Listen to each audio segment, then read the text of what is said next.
Tá bom, pessoal. Agora a gente vai começar a falar sobre hipérboles, tá? Que é um segundo tipo de curva cônica importante, né? Tá bem? Bom, as hipérboles, elas têm muito em comum com as elipses, no sentido de que elas são definidas a partir de coisas similares, né? Por exemplo, aqui está a definição, né? Dados dois pontos F1 e F2 do plano, tá? Que sejam efetivamente distintos, né? Não vale pegar o mesmo. F1 igual a F2 não vale, tem que ser diferente. Tá? Eu vou considerar um número real alfa que satisfaz agora, lembra como é que era escolhido esse alfa no caso da elipse, né? Tá? Esse alfa era maior do que a distância entre os focos F1 e F2. Aqui acontece o contrário. Então, a gente pede que o alfa seja um número positivo, mas menor do que a distância entre os focos F1 e F2. Esses F1 e F2 vão ser ditos os focos, né? Já vou dizer isso agora. Tá? Então, tá aqui escrito. Tá? A hipérbole de focos F1 e F2 e parâmetro geométrico alfa. Tá? Alfa é esse número, né? Tá? Dito o parâmetro geométrico da hipérbole. É o conjunto dos pontos do plano que satisfazem a condição similar, uma condição similar à condição da elipse, né? Similar, mas diferente. Significa, aqui a gente pede que a distância entre o tal ponto P, né, que seja candidato a viver na nossa hipérbole, a ser um ponto da hipérbole, até F1. Agora, menos a distância entre o ponto P e F2, dê como resultado o alfa.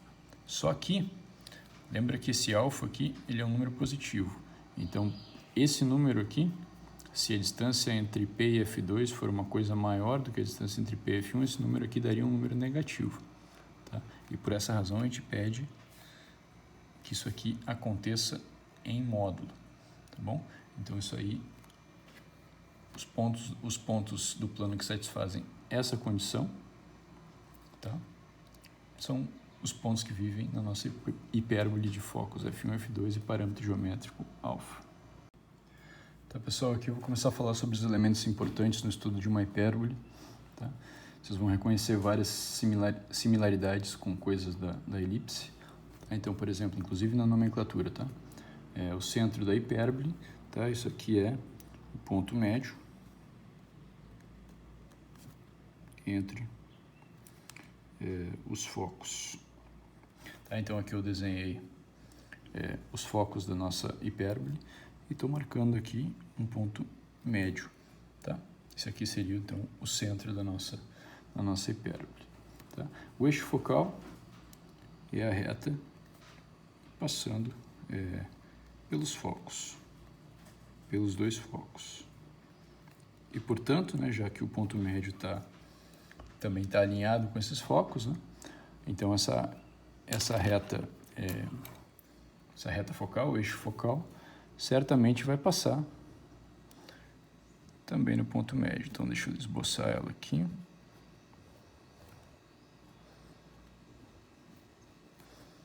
Tá aqui o nosso eixo focal.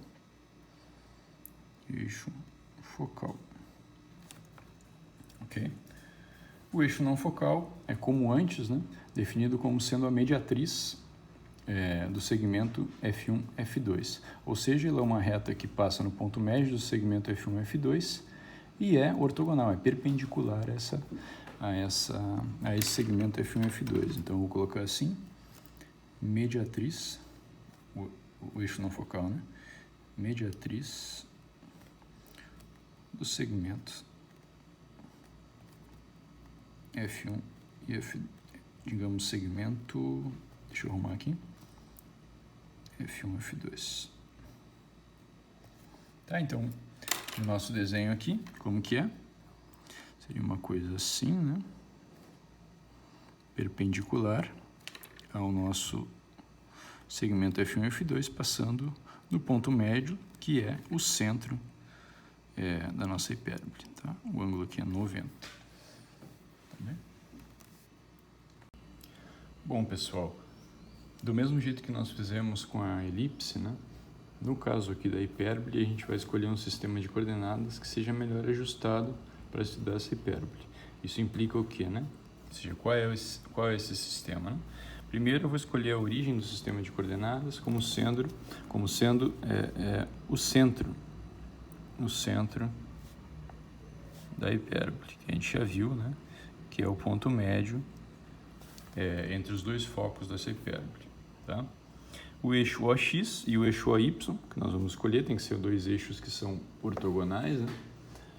Nós vamos escolher do seguinte jeito, né? E ver que essa, novamente, né, chama atenção que essa escolha aqui que eu vou fazer agora vai ter uma implicação na equação que nós vamos encontrar no futuro, né? Daqui a pouquinho, tá? Então, eu vou fazer a escolha de que o eixo X vai ser o eixo focal. Eu poderia fazer a escolha de que o eixo Y fosse o eixo focal. Isso teria uma mudança aí na equação, tá? Mas então vamos fazer desse jeito, tá? Então, eixo OX vai ser o eixo focal da hipérbole. E o OY vai ser então o eixo não focal, aquele que é perpendicular ao eixo focal, passando pelo centro da nossa hipérbole. Do mesmo jeito, eu vou pegar e fazer uma anotação, ela é similar, né, àquela que nós fizemos no caso da nossa elipse, tá? Então, o Azinho é metade do parâmetro geométrico e o Czinho é metade da distância entre os focos. Aqui eu rasurei, tá? Mas eu gostaria de chamar a atenção, né, observação, que lembra que o alfa, no caso da hipérbole, era um número que era menor do que a distância entre os focos. Em consequência disso, o A aqui é um número que é menor do que o C. Tá? Isso é exatamente o oposto do que acontecia no caso da elipse. Tá? Então, cuidado para não se confundir. No caso da hipérbole, o maior é o C. Tá bom? Bom, e uma vez que a gente escolhe esse sistema de coordenadas, qual é a vantagem, né? Os focos, eles ficam, exatamente como aconteceu no caso da elipse, ficam fáceis de determinar, né, nesse sistema de coordenadas. O F1, por exemplo, vai ser menos Czinho 0 e F2 vai ser o mais Czinho 0. Observa, né? São dois pontos que estão sobre o eixo X, né, porque o Y deles é 0, e eles são simétricos com relação à origem.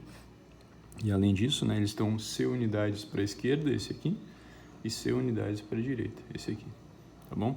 Então, cuida só, né? O que a gente está interessado? A gente quer estudar condições sob as quais um ponto XY pertence à nossa hipérbole.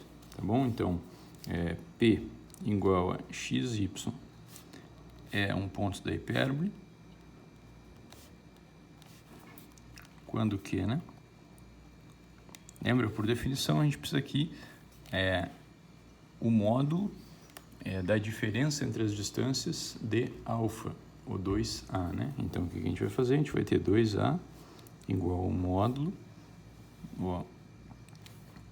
Aqui eu vou usar a fórmula da distância, então vai ser uma raiz menos outra raiz. Lembra que é uma diferença de distâncias, né? Tá bom? Então, aqui eu vou ter a distância de P até F1 vai ser x mais c, né? X mais c ao quadrado mais y ao quadrado. E quando eu faço a distância de P até F2, vai ser x menos c ao quadrado mais y ao quadrado. E o resultado desse módulo, né, tem que ser 2A. Tá bom? O que acontece quando a gente vai fazendo umas contas, né? A gente vai fazer uma álgebra aqui que é similar àquela que nós fizemos no caso da hipérbole, dá um certo trabalho, eu não vou fazer todos os detalhes, tá? Mas vou dizer onde é que a gente vai chegar.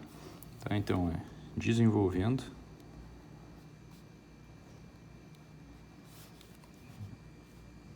O que a gente vai obter? A gente vai obter uma equação do seguinte tipo, tá? Que vai envolver C, A, X e Y, tá? Que é todo mundo que aparece aqui, né? Então vai aparecer uma equação assim, ó, C ao quadrado menos A quadrado multiplicando X ao quadrado. Vai aparecer um sinal de menos aqui, A quadrado e Y ao quadrado igual a ao quadrado vezes C ao quadrado menos A ao quadrado. Então aparece essa equação aqui. Peço que vocês acreditem em mim, como eu falei, não vou fazer todos os detalhes. E o que se faz, né? O que se faz é introduzir De modo similar ao que a gente fez lá no estudo da nossa elipse, a gente define esse número, né? B igual a raiz quadrada agora, tá? Dessa quantidade que apareceu aqui, ó, c quadrado menos a quadrado. Vê que faz sentido, né, gente? Esse c aqui, ó, c ao quadrado é maior do que a quadrado. Isso é consequência de que o valor de c é maior que o valor de a, né? E são números positivos. Então faz sentido, né, tirar a raiz quadrada desse número, porque ele não é negativo, tá bom? Então eu tenho aqui esse b, e usando esse b aqui, a gente obtém qual notação, né? Qual escrita agora? B quadrado, que é esse valor aqui, x ao quadrado menos agora a quadrado y ao quadrado igual a ao quadrado b ao quadrado. Tá? Então a gente está quase na equação que a gente quer. Novamente a gente busca uma equação que seja tão simples quanto possível, né? E para isso a gente divide tudo por a quadrado b quadrado. Então, quando eu divido toda a equação por a ao quadrado b quadrado, eu vou ganhar, desse lado aqui eu vou encontrar 1, e do lado esquerdo eu vou obter o quê, né? B quadrado dividido por b quadrado ao quadrado, vai aparecer x ao quadrado por a ao quadrado menos y ao quadrado por b ao quadrado. Isso aqui é o que a gente chama de uma equação reduzida ou canônica, tá, da nossa hipérbole. Equação reduzida ou canônica da hipérbole. Quero que vocês observem que a escolha que eu fiz anteriormente, né, a respeito do eixo focal, né, ou seja, de que o eixo focal seria o eixo x, né, nesse sistema de coordenadas onde eu estou trabalhando, implicou, né, aqui o que, né, que o x apareceu com o sinal positivo, tá vendo? Aparece uma parte aqui, ó. Quando eu coloco na equação reduzida, fica 1 de um lado, né, e aqui vai aparecer uma coisa positiva, tá? Então x ao quadrado com uma coisa positiva e y ao quadrado com uma coisa que é negativa, né? Tá bem? O sinal negativo. E esse número a quadrado é positivo, esse número b quadrado é positivo, mas esse menos então te garante que o y quadrado aparece com um sinal negativo. Tá? Se eu tivesse escolhido antes, né, naquele momento da escolha do sistema de coordenadas, se eu tivesse escolhido que o y seria o eixo focal, então esses papéis aqui se inverteriam. Tá bem? Aqui só um detalhe para completar, né, gente? É que a relação entre as constantes A, B e C que acontece aqui, ela é motivada por essa escolha, aqui de B, tá bom? E vocês vejam então que B quadrado vai ser C quadrado menos A quadrado, né? Já estou tirando essa raiz, então C quadrado é B quadrado mais A quadrado, tá? Então, C quadrado é A quadrado mais B quadrado, tá? E não custa lembrar que aqui, quem é o maior de todos sempre é o C, né? C é maior que A, que é maior que zero, e C é maior que B, que é maior que zero. E essa relação aqui sempre vale, tá bom? Então, deixa eu destacar isso. E aqui eu vou fazer a observação que eu já falei, né? Que se no momento de deduzir a nossa equação reduzida, nós tivéssemos escolhido um eixo focal como sendo o eixo AY no lugar do eixo OX, né? Então, o eixo OX teria que ser o eixo, então, não focal, né? Tá? Isso, então, vocês estão vendo, né, que permutaria os papéis de x e de y na equação. Ou seja, aqui a gente obteria y ao quadrado por a quadrado e x quadrado por b quadrado. Tá? Então, ou seja, a gente só trocou, né, x e y de lugar se tivéssemos escolhido os x e y trocados aqui no sistema de coordenadas. A relação aqui ela segue valendo, ou seja, c quadrado é a quadrado mais b quadrado, c é ainda maior que b e c ainda é maior do que a. certo?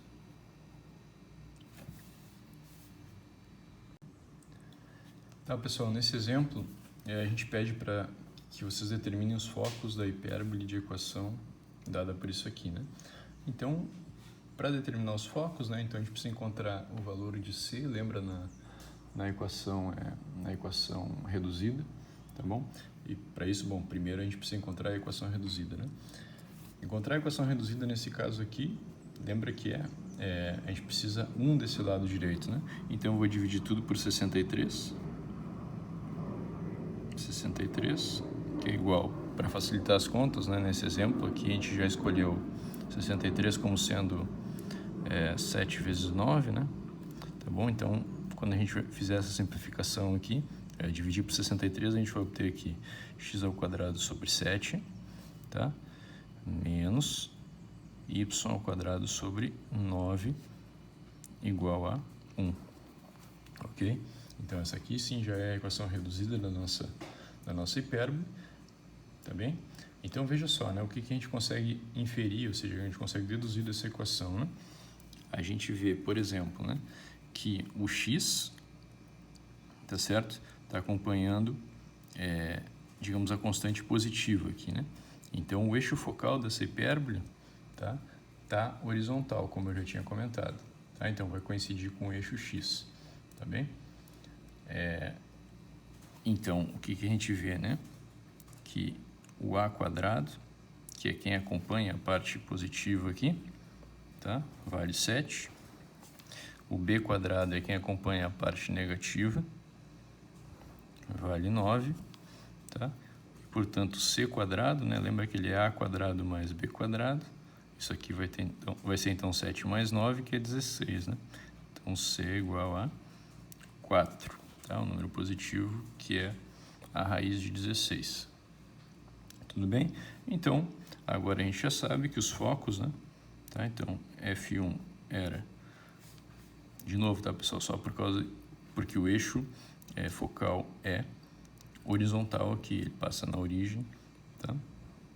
Ele coincide com o eixo X, né? Isso que eu quero dizer, tá? Então, os focos são menos C0 e F2 igual a mais C0, tá? De modo que isso implica pra gente, né? Agora que a gente já sabe o valor de C, que F1 é menos 4, 0, e F2 é igual a mais 4, 0.